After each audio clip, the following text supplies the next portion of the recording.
1 საათის ინტერვალით გამოქვეყნებული ეს ორი განცხადება ერთი შეხვედრის შესახებ ინფორმაციას გვაცნობს. ოღონდ სხვადასხვა შინაარსისაა.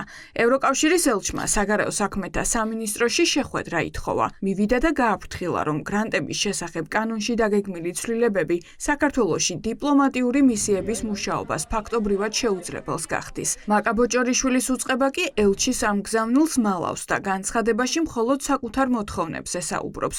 არ დაასანქციროთ ყულევი, მოუწოდებს სამინისტრო ევროკავშირს. ევროკავშირის ელჩის ინტერესები, რომლებიც ჩვენთვის ნაკლებად საინტერესოა ამ შემთხვევაში. რა თქმა უნდა, ჩვენი ინტერესები უფრო მნიშვნელოვანი არის და ჩვენ ამაზე ვამახვილებთ ყურადღებას. დახურული შეხვედრის შემდეგ ევროკავშირს ქართული ოცნების სათქმელი ამჯერად საჯაროდ ჩალვა პაპუაშვილმა უთხრა. ივანიშვილის პარლამენტის თავმჯდომარე ადასტურებს, რომ გუნდში ყულევის ქარხნის შესაძლო სანქცირება ძალიან აწუხებთ. გაუცებული ვართ თუ რატომ აღმოჩნდა აი იმ პროექტში და დასახელებაში ყულევის პორტი. საქართველოს პირნათლად ასრულებს კეთილი ნებით საკუთარი ინიციატივით იქის რა ვალდებულება, რომ არ გამოაყენებინოს საქართველოს სანქციის გვერდის ასავლელად.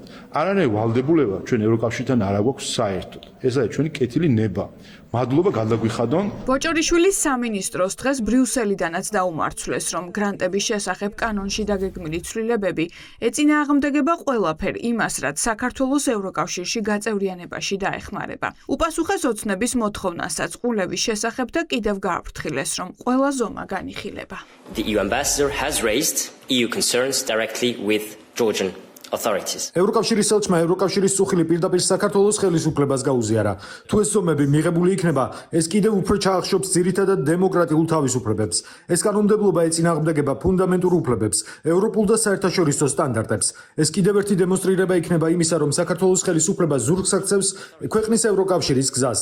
სანქციების თვალსაზრისით ჩვენ თარმინბევრულები ვართ ჩვენს რეაგირებაში და ყველა ვარიანტი მაგიდაზე რჩება განსახილველად. რა ხდება რეალურად? როგორც ჩანს, ქართული ოცნება დაანონსებულმა სანქციებმა შეაშინა. მედიის ინფორმაციით, რუსეთის წინააღმდეგ ევროკავშირის სანქციების მე-20 პაკეტში შესაძლოა ყულევის ნავთობ ტერმინალიც აღმოჩნდეს. ამ ქარხნის მთავარი დამფინანსებელი საინვესტიციო ფონდთან ერთად ივანიშვილის ქართუბანკიცაა. ტერმინალი არაერთხელაა ბრალდებული რუსული სანქცირებული ნავთობის რეექსპორტში. შეუძლებელია ეს საფრთხე არ იგრძნონ, სანქციების შემდეგი პაკეტი, რომელიც მზადდება რუსეთთან მიმართებაში, დიახ, შეეხება საქართველოს, იმიტომ რომ საქართველოს ამჟამინდელი მთავრობა და ამ მთავრობასთან როგორც ჩანს αφილირებული კომპანიები ეხმარებიან რუსეთს საერთაშორისო სანქციების თავიდან აცილებაში. მათ შორის ვიცით, რომ ერთ-ერთი არის ეს ყულევის ტერმინალი. რამდენიმე კვირის წინ ყულევის ნავთობ ტერმინალში ტანკერი ნოსტოსი შევიდა, რომელიც საერთაშორისო მონიტორინგის სისტემებში მონიშნულია როგორც საეჭვო გემი, რომლითაც შესაძლოა სანქცირებული რუსული ნავთობი გადაჰქონდეთ. სანქციების გვერდის ავლის შავხრელად ეს ქარხანა მანამდეც არაერთხელ ამხილეს.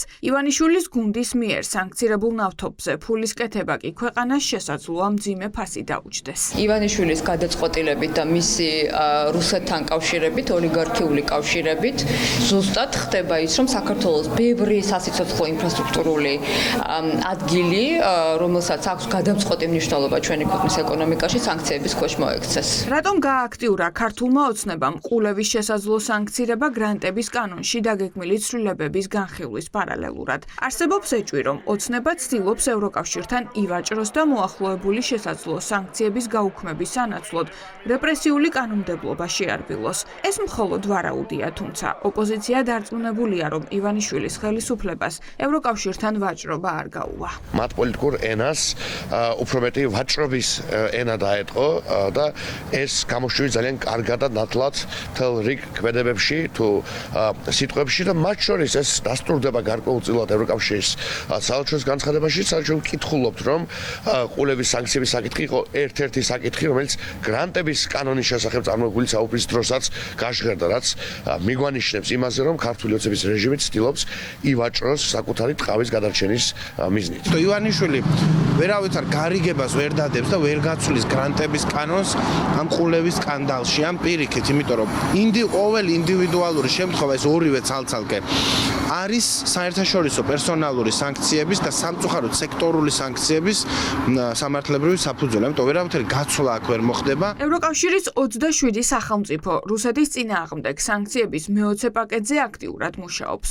არაფერია შეთანხმებული მანამ, სანამ ყველაფერი არ შეთანხმდება. ასე პასუხობს ევროკავშირის უმაღლესი წარმომადგენელი კითხვას ყულევის ტერმინალის შესაძლო სანქცირებაზე, რაც ნიშნავს იმას, რომ შესაძლოა ეს ქარხანა იყოს პირველი ქართული კომპანია, რომელსაც ევროკავშირი ერთობლივ სანქციებს დაუწესებს.